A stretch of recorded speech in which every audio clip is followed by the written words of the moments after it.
யோப்பு 4ஆம் அதிகாரம். அப்பொழுது தேமானியனான எலிப்பாஸ் பிரதியுத்தரமாக, நாங்கள் உம்முடனே பேசத் துணிந்தால் ஆயாசப்படுவீரோ? ஆனாலும் பேசாமல் அடக்கிக் கொள்ளத்தக்கவன் யார்? இதோ, நீர் அநேகருக்கு புத்தி சொல்லி இளைத்த கைகளை திடப்படுத்தினீர். விழுகிறவனை உம்முடைய வார்த்தைகளால் நிற்கப்பண்ணி தள்ளாடுகிற முழங்கால்களை பலப்படுத்தினீர்.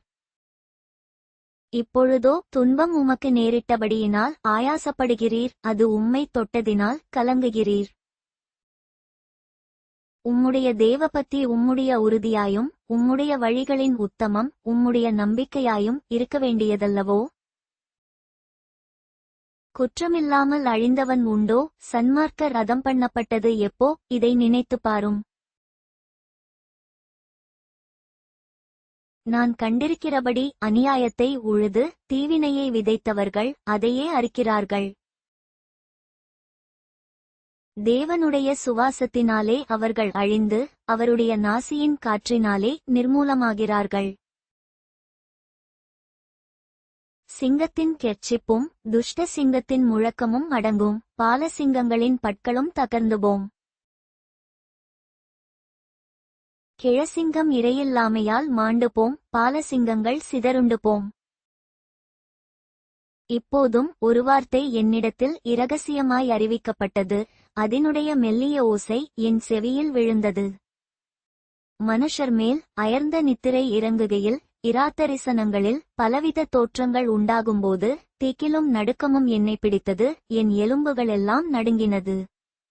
அப்பொழுது ஒரு ஆவி என் முகத்துக்கு முன்பாக கடந்தது, என் உடலின் மயிர் சிலிர்த்தது.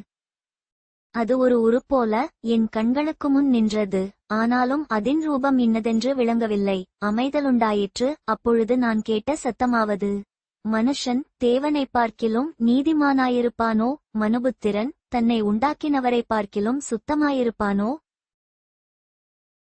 கேளும், அவர் தம்முடைய பணிவிடைக்காரரிடத்தில் நம்பிக்கை வைப்பதில்லை, தம்முடைய தூதரின் மேலும் புத்தியீனத்தை சுமத்துகிறாரே. புழுதியில் அஸ்திபாரம் போட்டு மண் வீடுகளில் வாசம் பண்ணி பொட்டுப்பூச்சியால் அரிக்கப்படுகிறவர்கள் மேல் அவர் நம்பிக்கை வைப்பது எப்படி? காலை முதல் மாலை வரைக்கும் மடிந்து கவனிப்பார் ஒருவருமில்லாமல் நித்திய அழிவடைகிறார்கள்.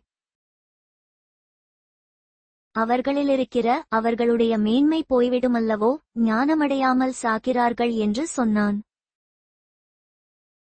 For more videos, subscribe and like my channel.